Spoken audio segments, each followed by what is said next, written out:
जी students, अस्सलाम वालेकुम। हम पढ़ रहे हैं इलेक्ट्रोकेमिस्ट्री और आज का हमारा टॉपिक है डाउन सेल। लेकिन डाउन सेल से पहले जो मेन हमारा गोल है, जो हमने मैन्युफैक्चर करना है, दैट इज सोडियम। और हमने इसको किससे प्रिपेयर करना है? एक फ्यूज्ड NaCl से प्रिपेयर करना है, यानी सोडियम मेटल की मैन्युफैक्चरिंग करनी है फ्यूज्ड NaCl से। ठीक, याद रहे कि ये जो मैन्युफैक्चरिंग है ये हम एक सेल के अंदर करते हैं जिसका नाम है डाउन सेल। ठीक, डेफिनेटली एक चीज़ को मैन्युफैक्चर करने के लिए इंडस्ट्रियल लेवल पे हमें किसी न किसी इक्विपमेंट की ज़रूरत है, किसी सेटअप की ज़रूरत है, जो कि यहाँ पे सेटअप क्या है? यार सेटअप है डाउन सेल। तो डाउन सेल के अंदर हम सोडियम मेटल्स को मैन्युफैक्चर करते हैं फ्यूज्ड NaCl से। फ्यूज्ड NaCl से सोडियम मेटल से तो आप सब वाकिफ होंगे। सोडियम मेटल वही सोडियम मेटल जिसका एटॉमिक नंबर 11, जिसके अंदर 11 प्रोटॉन 11 इलेक्ट्रॉन्स, उसी के प्रिपेयर करने की बात हो रही है। ठीक, अच्छा, सोडियम मेटल जो है वो एक्चुअल में क्यों प्रिपेयर करना चाहते हैं? आपको पता होना चाहिए कि इंडस्ट्रियल लेवल पे बहुत इम्पॉर्टेंट मेटल है। ठीक है, किस तरह इम्पॉर्टेंट मेटल? इस तरीके से है कि एक तो ये रिएक्टर्स के अंदर, न्यूक्लियर रिएक्टर्स के अंदर हीटिंग एक्सचेंज के तौर पे यूज होता है। हीट एक्सचेंज के तौर पे सोडियम मेटल्स का बहुत यूज है।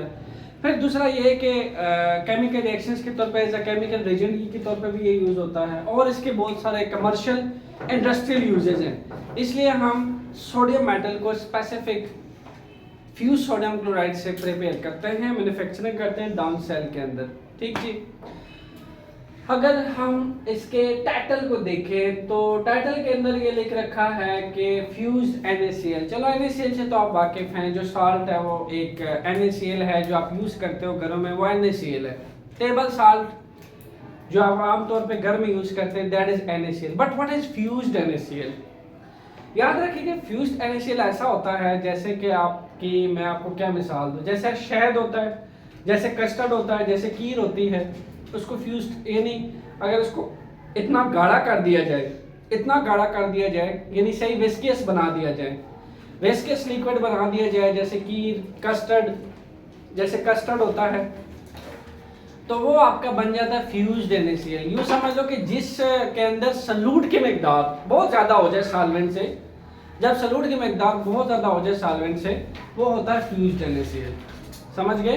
This is known as fused NaCl। और मैंने इसकी आपको बता दिए कि जैसे कस्टर्ड, खीर और ये बिस्किट टाइप लिक्विड जो होते हैं, इसको इतना गाढ़ा कर दिया जाता है कि ये एक फ्यूज्ड NaCl बन जाता है। ठीक हो गया जी? ओके, तो हमने फ्यूज्ड NaCl से इसको प्रिपेयर करना है। ज़रा डाउन सेल्स की हम सेटअप देख लेते हैं। और होता क्या है कि सबसे पहले यहाँ से हम बात करते हैं रिचार्ज ऑफ NaCl। यहाँ फ्यूज्ड NaCl को इनलेट किया जाता है इसके अंदर। ये देखो, रिचार्ज ऑफ NaCl लिखा हुआ है, इसको इसके अंदर डाला जाता है NaCl को। ठीक है, और इसी तरीके से इसके अंदर ये रॉड है, ये रॉड जो है ये यूज किया जा रहा है एज अ ग्रेफाइड एनोड की तरफ। ठीक है, कार्बन ग्रेफाइड होता है जिसको हम यूज करते हैं एज अ एनोड। इसी हिसाब से यहाँ पे जो ये आपको नजर आ रहा है, इस साइड पे आयरन बिल्कुल इसके अराउंड, ये बिल्कुल इसके साथ, इसको यूज करते हैं हम एज अ कैथोड। याद रहे, आयरन को एज अ कैथोड यूज किया जाता है और ग्रेफाइट को एज अ एनोड यूज किया जाता है। ठीक है, और इसके साथ साथ हमारे पास है आयरन स्क्रीन है। देखो, जब हम NaCl को रिचार्ज करके डालते हैं तो NaCl स्प्लिट होता है जब इसकी इलेक्ट्रोलाइसिस होती है, यानी जब इसकी इलेक्ट्रोलाइसिस होती है, ब्रेक होता है into Na+ and Cl- ions. तो ये जो आपका आयरन स्टील है, ये आयरन स्टील या आयरन स्क्रीन जो है, ये एक्चुअली प्रिवेंट करता है कि Na+ और Cl- दोबारा रिएक्ट होकर फ्यूज्ड NaCl ना बना ले। तो हम एक्चुअल में इस आयरन स्क्रीन को प्रिवेंशन के लिए इस्तेमाल करते हैं कि दोबारा रिएक्ट ना कर जाए आपस में। समझ रहे ना मेरी बात? दोबारा NaCl ना बन जाए, दोबारा फ्यूज्ड NaCl ना बन जाए, उसको हम ना बनने के लिए हम सेपरेट करते हैं ताकि ये प्रिवेंट करे NaCl को दोबारा बनने ना दे। ठीक हो गया? तो आपके पास ये था सेटअप। अच्छा, यहाँ पे फिर आप एक मोल्टन Na जो है वर्ड यूज किया गया है। मोल्टन Na भी बिल्कुल इसी तरीके से होता है कि जब सोडियम में को पिघला दिया जाए, यानी उस सोडियम जो है वो अच्छा खासा आप ये कह लें कि एक पिघला हुआ सोडियम मेटल होता है, उसको आप मोल्टन Na कहते हो, ठीक है। सिमिलरली मोल्टन NaCl भी इसी तरीके से पिघला हुआ NaCl होता है, जब इसको अच्छा खासा हीटअप किया जाता है वो आपका मोल्टन NaCl होता है। तो मोल्टन Na जो है यहाँ से बाहर निकाला जाता है, यहाँ से बाहर निकाला जाता है, यहाँ से बाहर निकाला जाता है, जिसके लिए हम ये एक्सपेरिमेंट कर रहे हैं, यहाँ से और यहाँ से। तो जो फ्यूज्ड NaCl है और मोल्टन NaCl है, दोनों का कंसेप्ट एक ही है, यानी फ्यूज्ड NaCl भी इसी तरह गाढ़ा होता है और मोल्टन NaCl भी इसी तरीके से एक गाढ़ा लिक्विड होता है। यानी जब सॉल्यूट इतना बढ़ जाए कि वो इतना गाढ़ा बन जाए तो उसको हम मोल्टन कहते हैं। और मोल्टन का सेकंड कंसेप्ट भी ये है कि उसको जितना उसको आप पिघलाएंगे उतना वो गाढ़ा होता जाएगा, ठीक है। अच्छा, तो चूंकि आपने इसमें मोल्टन NaCl डाला है, तो ये जो डाउन सेल है ये किसके प्रिंसिपल पे काम करता है? इलेक्ट्रोलाइटिक सेल्स के प्रिंसिपल पे काम करता है। What is electrolytic cell? आप अच्छी तरह जानते हो, जिसमें नॉन स्पॉन्टेनियस रिडॉक्स रिएक्शन होते हैं, अपने आप से केमिकल रिएक्शन नहीं होता। केमिकल रिएक्शंस को करने के लिए आपको इलेक्ट्रिकल एनर्जी देनी पड़ती है। जब आप इलेक्ट्रिकल एनर्जी प्रोवाइड करते हैं तो वो आपकी दी हुई इलेक्ट्रिकल एनर्जी को केमिकल एनर्जी के लिए यूटिलाइज करते हैं, ये होता है इलेक्ट्रोलाइटिक सेल। डाउन सेल उसमें से उन्हीं में से एक सेल है, इलेक्ट्रोलाइटिक सेल है, जो आपकी दी हुई इलेक्ट्रिकल एनर्जी को कंज्यूम करता है, उसके हेल्प से इलेक्ट्रोलाइसिस करता है। किसकी इलेक्ट्रोलाइसिस करता है? जो मैं इसमें NaCl डालूंगा, ये जो फ्यूज्ड NaCl डलेगा इसमें, इसकी इलेक्ट्रोलाइसिस करेगा और इसकी ब्रेक डाउनिंग करने के लिए, इसको डिकम्पोज करने के लिए इसको चाहिए होती है इलेक्ट्रिसिटी, इलेक्ट्रिकल एनर्जी। तो जब इलेक्ट्रिकल एनर्जी दी जाती है तब ये अपना इलेक्ट्रोलाइसिस फिनोमेना स्टार्ट करता है। Na+Cl- तब ही मुमकिन होते हैं जब आप इलेक्ट्रिकल एनर्जी देते हैं by the means of electrolysis. इनकी ब्रेक डाउनिंग होती है, NaCl डिकम्पोज होता है। यानी जो रिएक्शन है ये कब मुमकिन है? ये वाला रिएक्शन 2NaCl 2Na+Cl-, ये रिएक्शन कब मुमकिन है? लेकिन आप जब आप इसको इलेक्ट्रिसिटी दे दोगे, इलेक्ट्रिकल एनर्जी ले लोगे, या इलेक्ट्रिकल एनर्जी लेने के बाद आपकी दी हुई इलेक्ट्रिकल एनर्जी को केमिकल में कन्वर्ट करता है और इस फ्यूज्ड NaCl को स्प्लिट करता है Na+ और Cl- में। इलेक्ट्रोलाइटिक सेल्स का एक और कंसेप्ट अगर आपको याद ना हो तो फिर मैं याद करा दूं। उसमें क्या होता था कि जो आपके इलेक्ट्रोलाइसिस होती है, जब क्या होती है? इलेक्ट्रोलाइसिस होती है और पॉजिटिव और नेगेटिव आयंस बनते हैं, यानी जब कैटायंस एनायंस बनते हैं, तो आपको मैंने बताया था कि बैटरी के प्लस से जिस इलेक्ट्रोड को कनेक्ट किया जाता है वो होता है आपके पास एनोड, और बैटरी के माइनस से जिस इलेक्ट्रोड को कनेक्ट किया जाता है वो होता है कैथोड। और जब आपके एनायंस कैटायंस बन जाते हैं by the means of electrolysis, ये कब हुआ है? By the means of electrolysis, by means of electrolysis.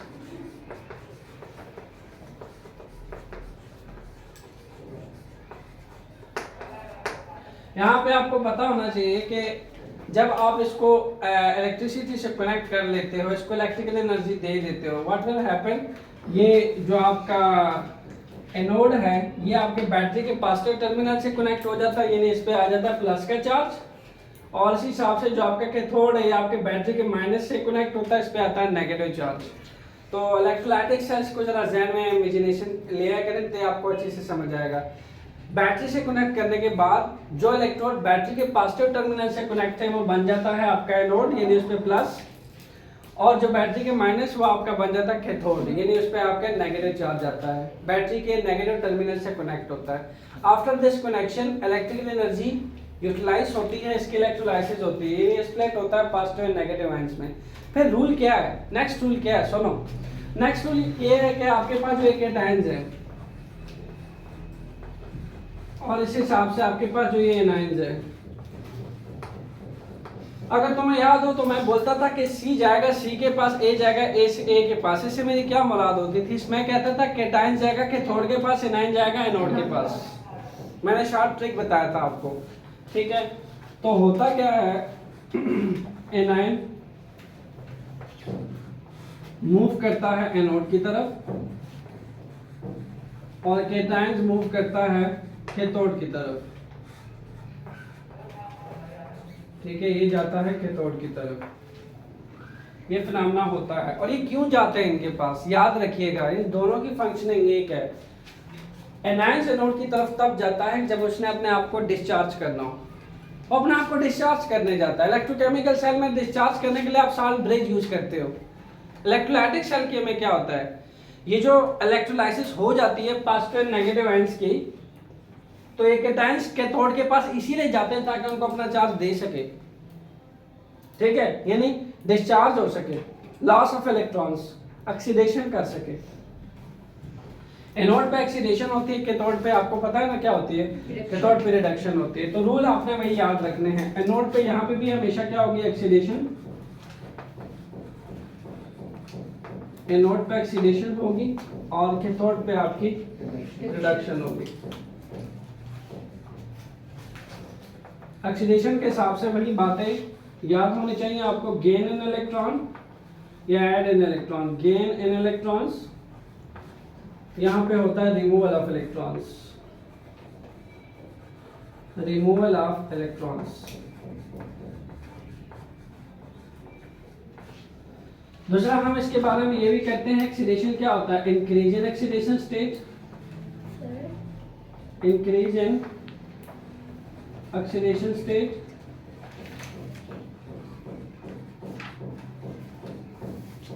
और इस हिसाब से यहां आपके पास रिडक्शन में decrease in oxidation state, decrease in oxidation state. Sir anode में लॉस ऑफ इलेक्ट्रॉन्स नहीं होगा? जी एनोड में लॉस ऑफ इलेक्ट्रॉन, सॉरी, हाँ ये लॉस हो, लॉस ऑफ इलेक्ट्रॉन्स, और रिडक्शन ये गेन ऑफ इलेक्ट्रॉन होगा, फिर गेन ऑफ इलेक्ट्रॉन्स को करेक्ट कर लें, ऑक्सीडेशन लॉस ऑफ इलेक्ट्रॉन और ये होगा गेन ऑफ इलेक्ट्रॉन्स। अच्छा, हमारे पास यहाँ पे जो Na+ है, चूंकि कैटायंस हैं और डेफिनेटली इस पे प्लस का चार्ज है, ये किस इलेक्ट्रोड के पास जाना चाहेगा जिसके ऊपर नेगेटिव चार्ज है, समझ रहे हैं ना, जिसके ऊपर नेगेटिव चार्ज है इस इलेक्ट्रोड की तरफ जाएगा। तो इस हिसाब से जो Cl- है ये किस इलेक्ट्रोड की तरफ जाना चाहेगा जिसके ऊपर प्लस का चार्ज है। आपको पता है, मैंने बताया था कि प्लस के चार्ज का जो इलेक्ट्रोड है वो माइनस इलेक्ट्रोलाइट को अपनी तरफ खींचेगा, जैसे यहाँ पे Cl- है ये इसकी तरफ खींचेंगे। इसी हिसाब से जो माइनस इलेक्ट्रोड है यहाँ पे वो किसकी तरफ खींचेंगे, Na+ आयन जो है वो माइनस इलेक्ट्रोड की तरफ खींचेंगे, ठीक है, अट्रैक्ट होंगे। तो डेफिनेटली ये अट्रैक्शन किस लिए होती है, ये स्टार्ट से इलेक्ट्रोस्टैटिक फोर्स है, due to electrostatic force of attraction की वजह से ये अट्रैक्ट होते हैं प्लस माइनस की तरफ और माइनस प्लस की तरफ। हमेशा अनलाइक चार्जेस एक दूसरे की तरफ अट्रैक्ट होते हैं, तो इसलिए जब आप इसके इलेक्ट्रोलाइसिस कर लेते हो तो Cl- और Na+ अपने ऑपोजिट इलेक्ट्रोड की तरफ अट्रैक्ट होंगे, प्लस वाला माइनस की तरफ, माइनस वाला प्लस की तरफ। तो इस हिसाब से अगर मैं हाफ सेल रिएक्शंस की बात करूं जो कि आपके एनोड की तरफ हो रही है, हाफ सेल रिएक्शन जरा लिखते हैं इसका, half cell reaction. Half cell reaction किस पे हो रहा है, एनोड पे। एनोड पे क्या होगी, एनोड पे होगी ऑक्सीडेशन, 2Cl- है,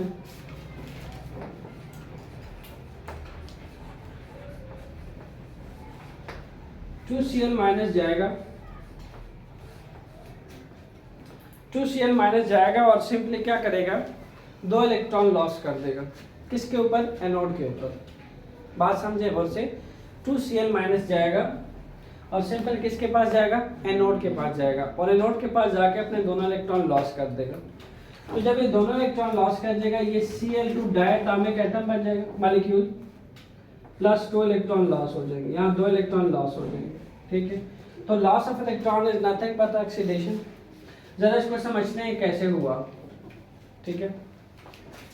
अगर आप Cl2Cl- को ब्रेक करो तो 2Cl- को यूं लिखा जाता है, एक Cl एटम दूसरा Cl एटम, समझो इस बात को, ये Cl नेगेटिव, Cl नेगेटिव, इस Cl के ऊपर भी नेगेटिव चार्ज है, इस Cl के ऊपर भी नेगेटिव चार्ज है। यानी यहाँ पे अगर आप बात करो तो टोटल इस स्टेज पे इसके पास 18 इलेक्ट्रॉन्स हैं और 17 प्रोटॉन है। इस स्टेज पे इसके पास भी 18 इलेक्ट्रॉन्स हैं और 17 प्रोटॉन्स हैं, इसीलिए तो इसके ऊपर एक नेगेटिव चार्ज ज्यादा है क्योंकि इसने एक इलेक्ट्रॉन गेन किया हुआ है। यहाँ तक बात समझ आ गई मेरी? मैं कह रहा हूँ दोनों के ऊपर नेगेटिव चार्ज इसलिए क्योंकि इसने एक इलेक्ट्रॉन गेन किया हुआ है।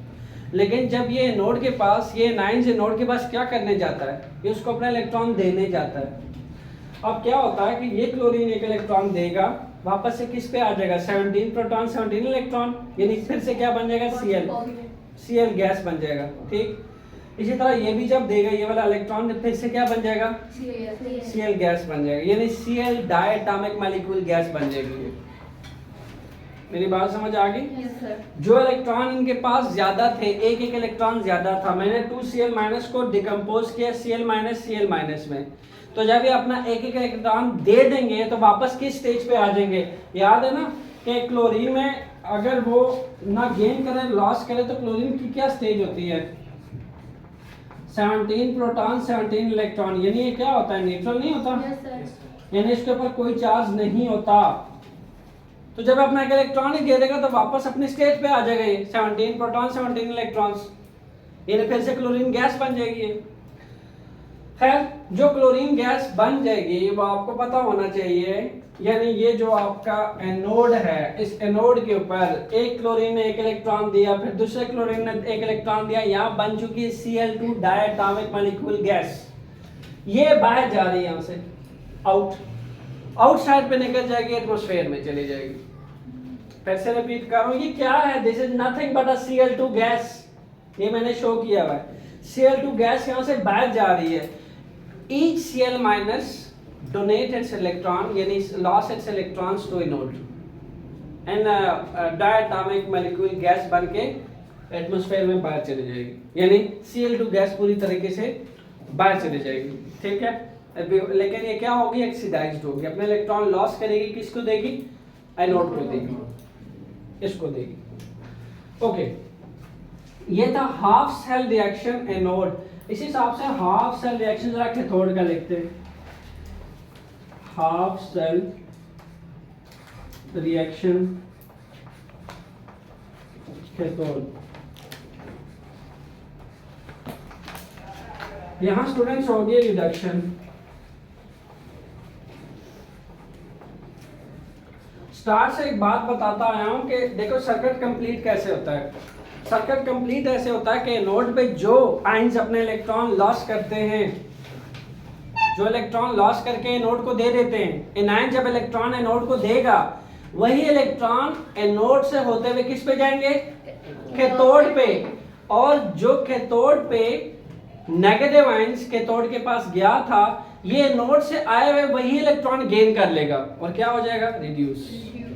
लेकिन सर्किट कंप्लीट होना चाहिए, याद रखें, मैं फिर से बता रहा हूँ कि जो इलेक्ट्रॉन जो है वो एनोड पे यहाँ पे क्लोरीन ने, ईच क्लोरीन एटम ने वापस कर दिए, लॉस करके क्लोरीन गैस बन गए, वो इलेक्ट्रॉन कहीं गायब नहीं हुए, वो इलेक्ट्रॉन एनोड से होते हुए किस पे गए, कैथोड पे। इलेक्ट्रोलाइट जो है उसको पाप देते हैं, इलेक्ट्रोलाइट से होते हुए वो किस में चले जाते हैं, कैथोड में।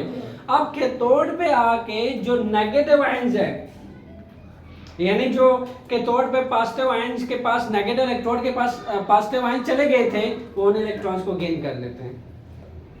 हमने क्या कहा, एनोड जाता है आपके एनायंस जाते हैं एनोड के पास, कैटायन जाता है कैथोड के पास। तो यार जो कैटायंस कैथोड के पास गया वो ठहरा हुआ वहां पे, उसकी नजर किस पे है, एनोड की तरफ से आए हुए इलेक्ट्रॉन पे है। तो जैसे ही एनोड की तरफ से आए हुए इलेक्ट्रॉन पे आ जाता है, उसको रिसीव हो जाता है, वो उस इलेक्ट्रॉन्स को गेन कर, जैसे आप क्लास में ना किसी पे नजर रखते हैं ऐसे, तो जो आपका जो कैटायंस है वो कैथोड पे नोड से आए हुए इलेक्ट्रॉन्स पे नजर रखते हैं, समझ गए। और जैसे ही उनको नजर आता है, जैसे आपको को नजर आता है, आप कहते हैं ऐसे आपके जो कैटायंस है वो इलेक्ट्रॉन जैसे ही मिलता है उसको गेन कर लेते हैं, रिड्यूस हो जाता है। सर्किट आपने कंप्लीट करना है। इसकी मिसाल बिल्कुल ऐसी जैसे आपके जो बटन लगा हुआ है, मैं यहाँ से इलेक्ट्रिकल वायर को कट कर दूंगा, फैन नहीं चलेगा। ऐसे सर्किट अगर लूप आप कटिंग नहीं चलेगी। इलेक्ट्रॉन पूरे प्रोसेस से साइक्लिक जाता है, एनोड से अगर जाता है तो कैथोड से होते हुए गेन होता है, फिर नया साइकिल चलता है, फिर एनोड कैथोड, फिर एनोड कैथोड। इन्हें रिडॉक्स रिएक्शन चलता रहता है। एनोड पे ऑक्सीडेशन, कैथोड पे रिडक्शन, ठीक है। कैटायंस कैथोड के पास, एनायंस एनोड के पास। इलेक्ट्रोलाइटिक सेल इसी तरह काम करता है। बाय मींस ऑफ इलेक्ट्रिसिटी इसको दी जाती है, नॉन स्पॉन्टेनियस होता है, ये अपने आप से कुछ नहीं स्टार्ट करता। इसको इलेक्ट्रिकल एनर्जी दोगे तो चलेगा, नहीं दोगे तो जैसे तुम बैठे वैसे ही बैठा रहेगा। समझ गए? इलेक्ट्रिकल एनर्जी मांगता है। तुमने इलेक्ट्रिकल एनर्जी दी तो इसने तोड़ा NaCl को, वरना ये कभी ना Na+Cl- बना पाता। आपकी इलेक्ट्रिकल एनर्जी देने के बाद इलेक्ट्रोलाइसिस करता है। देखो वर्ड कितना प्यारा है, इलेक्ट्रो चार्ज यानी इलेक्ट्रिसिटी, लाइसिस मतलब ब्रेक डाउनिंग, तोड़ना, डिकम्पोज करना। किस में? आयंस में, कैटायंस और एनायंस में। जब आप तोड़ते हो तो फिर केमिकल रिएक्शन शुरू होता है। केमिकल रिएक्शन कैसे शुरू होता है? कैटायंस उठ के कैथोड इलेक्ट्रोड के पास, एनायंस उठ के एनोड इलेक्ट्रोड्स के पास। कैटायंस उठ के किसको इलेक्ट्रॉन्स देते हैं?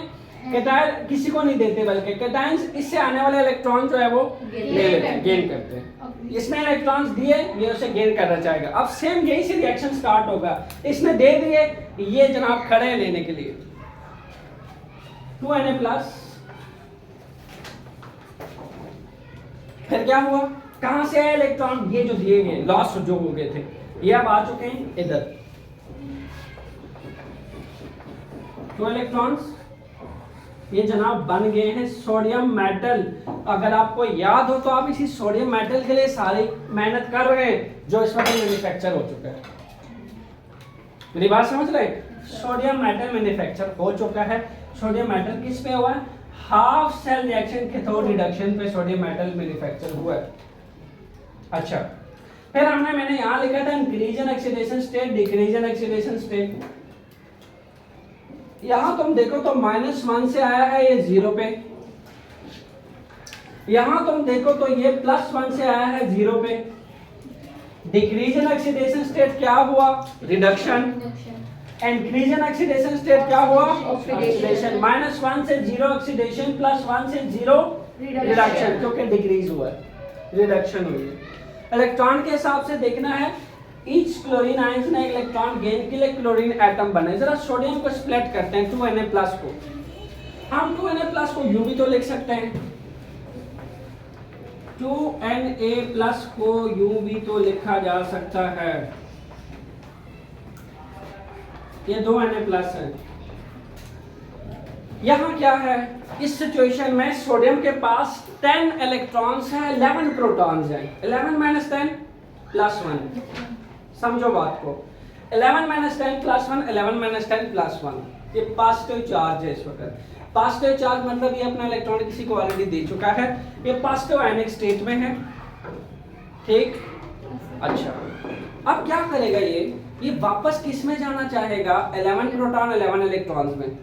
ये आता किस स्टेट पे है? इफ यू रिमेंबर, ये आता है 281 281 11, जबकि यहां किस पे एग्जिस्ट कर रहा था? 28 पे। अब ये यहां क्या करेगा? ये चाहेगा कि जो 2 इलेक्ट्रॉन यहां से होते हुए इसके पास आए हैं, एक एक इलेक्ट्रॉन दोनों सोडियम मेटल ले ले और क्या बन जाए? सोडियम मेटल बन जाए। बात समझ गए? तो एक ले लेगा, इसने ले लिए, क्या हो जाएगा? ये वापस इस स्टेट पे आ गया 281, ये भी ले लेगा, ये वापस इस स्टेट पे आ जाएगा 281। 11 प्रोटॉन 11 इलेक्ट्रॉन, यानी प्योर सोडियम मेटल प्रिपेयर हो चुका है हमारे पास। समझ आ गई? प्लस में है, इलेक्ट्रॉन्स गेन करेगा।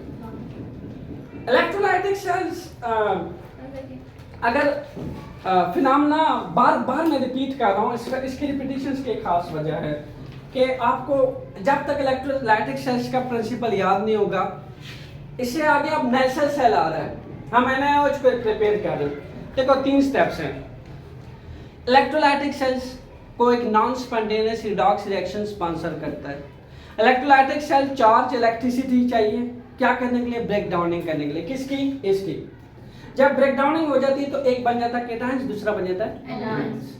अब आपने क्या किया? एक इलेक्ट्रोड्स को जोड़ा हुआ बैटरी के प्लस से, दूसरे इलेक्ट्रोड को जोड़ा हुआ बैटरी के माइनस से, जो बैटरी के प्लस से जुड़ा हुआ एनोड, जो बैटरी के माइनस से जुड़ा हुआ कैथोड।